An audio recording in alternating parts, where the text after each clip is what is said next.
Saludamos al secretario de Hacienda, José Antonio Meade. José Antonio, gusto de saludarte, buen día. Ciro, ¿cómo estás? Buenos días. Buen día y buen año. Gracias, Ciro, ojalá termine mejor de cómo empieza. Sí, pero vamos a trabajar fuerte con menos convulsión. José Antonio, después de escuchar al presidente anoche, de volverlo a escuchar esta mañana, no hay ninguna posibilidad de revertir este aumento del precio de las gasolinas. Mira, Ciro, yo creo que vale la pena poner en perspectiva qué es lo que nos está pasando, porque esto ha generado muchas dudas en términos de un cambio de política pública y de un cambio de circunstancia económica del país. Lo que le pasó al país es lisa y llanamente que se volvió más cara la gasolina en el mundo. ¿Qué podemos o qué se hizo diferente en el pasado? Yo fui secretario de Hacienda de la anterior administración y yo creo que ayuda un poco a contrastar cuáles eran los espacios, los grados de libertad, las circunstancias que se enfrentaron cuando pasó lo mismo hace 6 años. Hace 6 años el país producía más o menos, Ciro, 2.7 millones de barriles diarios. Hoy producimos 1.9.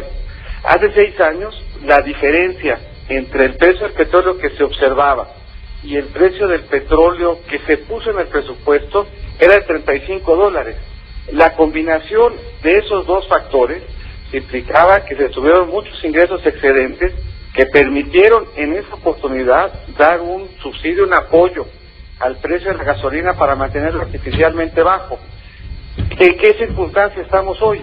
La diferencia entre el precio del petróleo y el precio en el presupuesto es prácticamente nula. La plataforma es sustancialmente más chiquita y nos convertimos en el cuarto consumidor más importante del mundo por habitante de gasolina.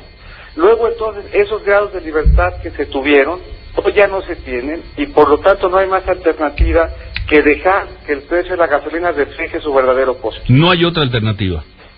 No hay otra alternativa. No se va a revertir esta decisión. Mira, no hay manera, Ciro, en el siguiente sentido. Nosotros tenemos que gastar más. En el transcurso del año tendremos que hacerlo en comprar estas gasolinas que además traemos de fuera. Tenemos que gastar casi 200,000 millones de pesos más. Si nosotros quisiéramos tratar de administrarlo sin excedentes, porque los excedentes que tenemos ahorita con una plataforma menor y con un precio del petróleo que es prácticamente idéntico al que presupuestamos, tendríamos que hacerlo acomodándolo como un recorte de gasto. Y aquí, déjame poner las cifras en perspectiva. Todo lo que gasta el gobierno federal, que no son participaciones, que no es lo que le damos a los estados, que no son pensiones, todo lo que gasta el gobierno solito en sus programas, en sus secretarías, son 1,000 millones de pesos.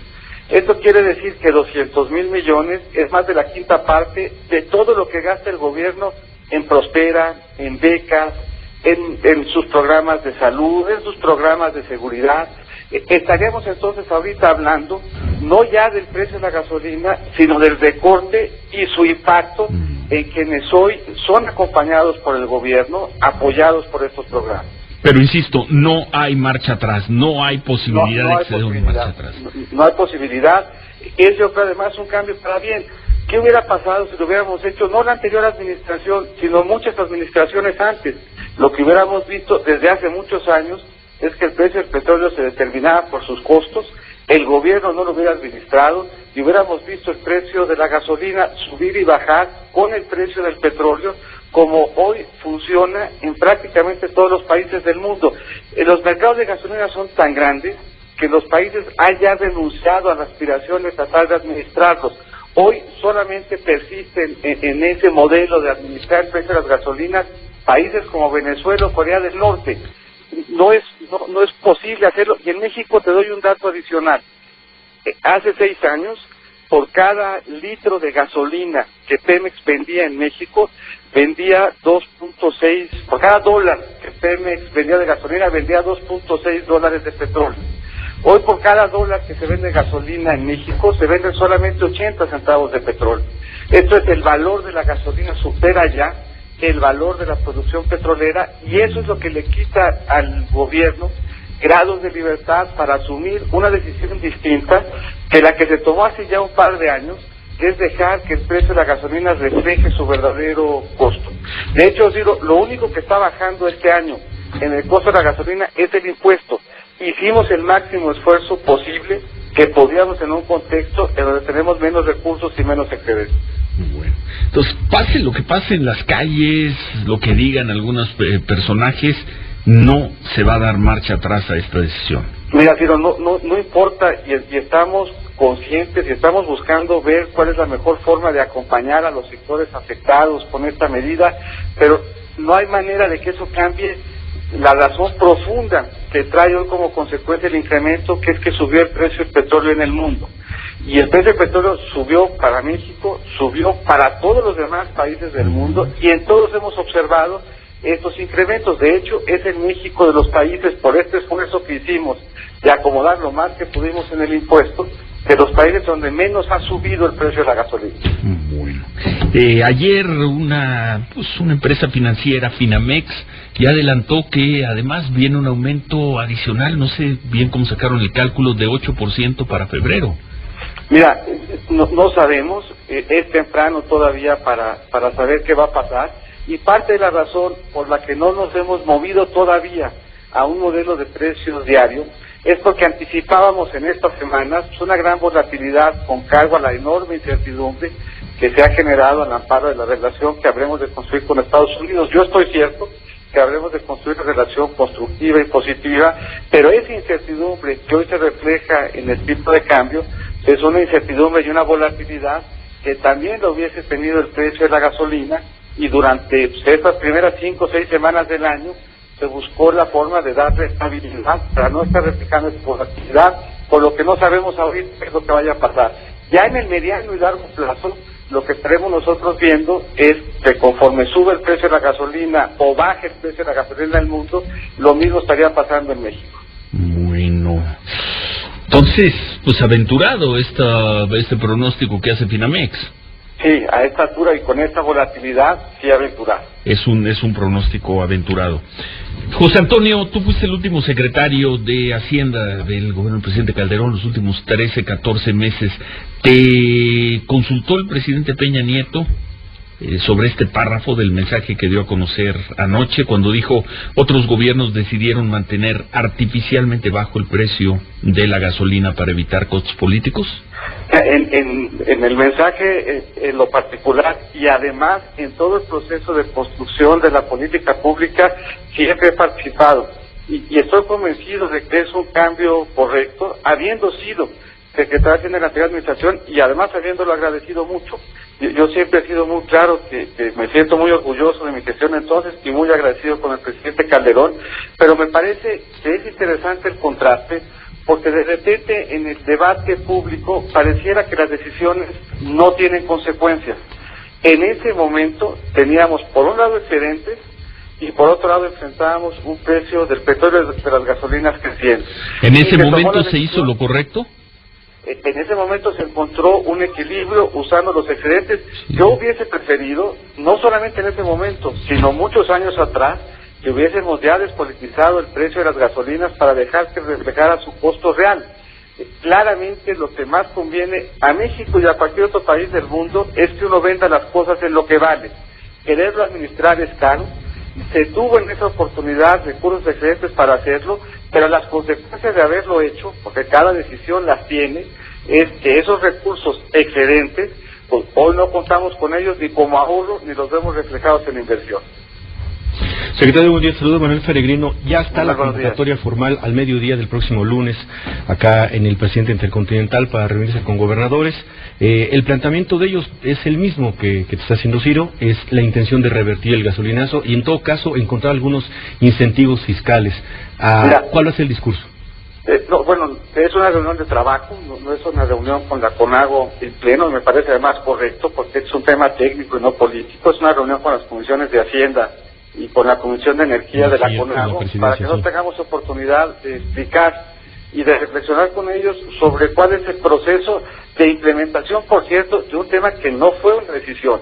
Hace 2 años el país cambió de modelo e hizo lo correcto de dejar de administrar el precio del petróleo y mantener fijo el impuesto.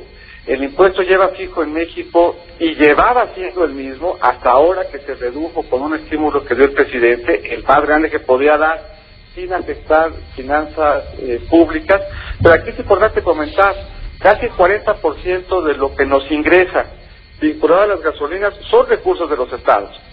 De hecho, hay un impuesto particular que solamente reciben los estados. En promedio, entre el 15 y en algunos casos hasta el 25% de todos los ingresos que reciben los estados está vinculado con los ingresos que vienen por gasolina. Por lo que la decisión responsable de cuidar finanzas públicas cuida las de la Federación, pero cuida también las de los estados. Cualquier ajuste que hagamos en la decisión o en la implementación más bien de una decisión que ya se tomó y que hoy vemos sus consecuencias cuando sube el precio de la gasolina, repercutiría también en los estados en recortes importantes. Correcto, entonces solamente con el presidente de la CONAGO, Graco Ramírez de Morelos, Francisco Domínguez, el responsable de la Comisión de Hacienda, gobernador de Querétaro, y el gobernador de Campeche, responsable de la Comisión de Energía, Alejandro. Así es, y la idea es, junto con ellos, revisar muchos temas que son bien importantes. A ver, parte de lo que estamos viendo en muchos de los estados es una imposibilidad de abrir nuevas gasolinas por legislaciones locales que inhiben la competencia, por malas políticas de uso de suelo, por lo que implementar correctamente esta reforma, lograr que de veras veamos la competencia, que va a ser muy benéfica, va a implicar un trabajo importante a nivel de los estados. Con ellos también queremos revisar esa agenda y revisar efectivamente cómo podemos acompañarnos juntos para ir buscando sector por sector qué podemos hacer para ayudar desde los dos niveles de gobierno frente a una realidad que nos viene de fuera, que es el que un insumo importante como es la gasolina subió de precio en el mundo y que no tenemos ni nosotros, por cierto, ni los estados, capacidad de acomodarlo en nuestros ingresos públicos. Si hubiera alguno que quisiera sacrificar sus ingresos para hacerlo, podría hacerlo, porque ahora además ya tenemos los precios regionales de las gasolinas y la posibilidad de que las gasolinas reflejen su costo en cada estado. Pues hay algunos que quisieran renunciar a sus ingresos sin que eso implique que les pide a la Federación que se los compense, porque luego es un discurso a todo dar, ¿no? Bájanos a nosotros, déjanos a nosotros bajar los impuestos, pero compénsamelo para que no sufran mis finanzas públicas. Ese no es un equilibrio. Oye, entonces, tres conclusiones a lo que nos has dicho. Uno, no se revierte el llamado gasolinazo. Mira, no se revierte porque no está en manos del país hacerlo, porque el cambio que hoy estamos observando es un cambio que nos viene de fuera. No se revierte. Así es. Segundo, el presidente, la administración del presidente Calderón no fue responsable de esta situación que se está viviendo. A ver, cada una de las decisiones que se toma tiene consecuencias. La decisión que se tomó en su oportunidad hace 6 años, y no solamente hace 6 años, sino hace muchos años y muchas administraciones, fue mantener artificialmente el precio de la gasolina, a veces alto y a veces bajo, y eso sí tiene consecuencias. Tiene consecuencias que se reflejan en poca inversión, tiene consecuencias que se reflejan en ineficiencia y tiene consecuencias que se reflejan en finanzas públicas. Y ese es un modelo en el que vivimos años con muchas administraciones y que es muy correcto y muy positivo que se cambie. Lo he dicho y a veces la gente piensa que es un ejercicio, un exceso retórico, que a quien beneficia esta decisión es a nuestros hijos, y es cierto. En algunos años, cuando veamos cómo el país evoluciona y crece, van a poder nuestros hijos ver que la riqueza petrolera se liberó para poderse invertir, para poder ahorrar, para poder pagar impuestos y no para mantener los precios artificialmente bajos, y es un cambio muy positivo que nos mueve a la normalidad que se observa en el mundo. Y tercero, aventurado el pronóstico que hace Finamex de que los precios van a aumentar alrededor de 8% aventurado en y febrero. temprano, porque no tenemos hoy todavía suficiente información y lo que tenemos en cambio es una enorme volatilidad. Gracias, secretario. Buen día. Gracias, Ciro. Gracias, Manuel. Gracias, José Antonio Mide, el secretario de Hacienda.